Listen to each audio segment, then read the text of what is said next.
10 లక్షల పెట్టుబడికి కోటి రూపాయల రాబడొస్తే ఎలా ఉంటుంది? ఆఫర్ అద్దరిపోయింది కదా. అయితే ఇదేదో బురుడీ స్కీమ్ కాదు, గోల్డ్ మాయ. ఆ మాయతోనే గోల్డ్ ఈటీఎఫ్లపై కొత్త మోజు పెరుగుతోంది.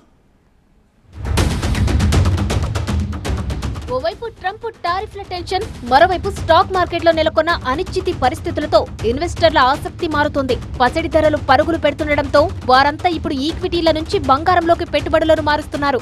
గత నెల గోల్డ్ ఎక్స్చేంజ్ ట్రేడెడ్ ఫండ్స్ అంటే గోల్డ్ ఈటీఎఫ్ లోకి వచ్చిన నిధుల ప్రవాహమే అందుకు నిదర్శనం.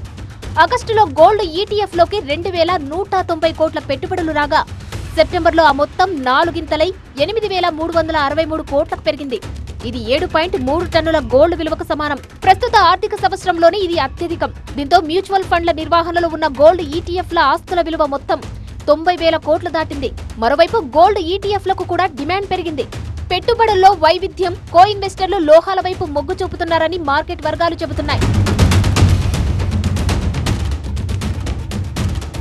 గోల్డ్ ఈటీఎఫ్ లోకి పెట్టుబడులు మళ్లుతుండటంతో ఈక్విటీ మ్యూచువల్ ఫండ్లలోకి నిధుల ప్రవాహం తగ్గుతోంది. సెప్టెంబర్లో మ్యూచువల్ ఫండ్ల ఆధ్వర్యంలోనే ఏయుఎం 75,61,000 కోట్లకు చేరింది.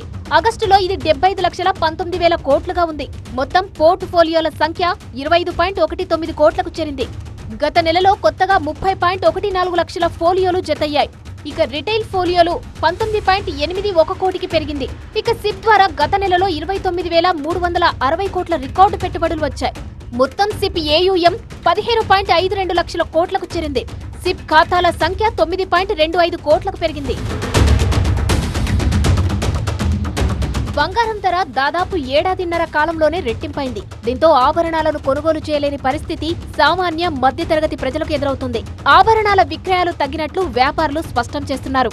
అదే సమయంలో బంగారం ఆభరణాల తనఖా వ్యాపారం మాత్రం అనూహ్యంగా పెరుగుతుంది.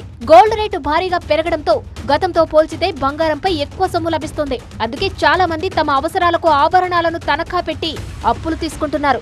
10 గ్రాముల బరువు ఉన్న 22 క్యారెట్ల పసిడి ఆభరణాన్ని తనఖా పెడితే బ్యాంకులు 70,000 రూపాయల నుంచి 75,000 వరకు అప్పు ఇస్తున్నాయి. బ్యాంకింగేతర సంస్థలు 80,000 నుంచి 85,000 రూపాయల వరకు మంజూరు చేస్తున్నాయి.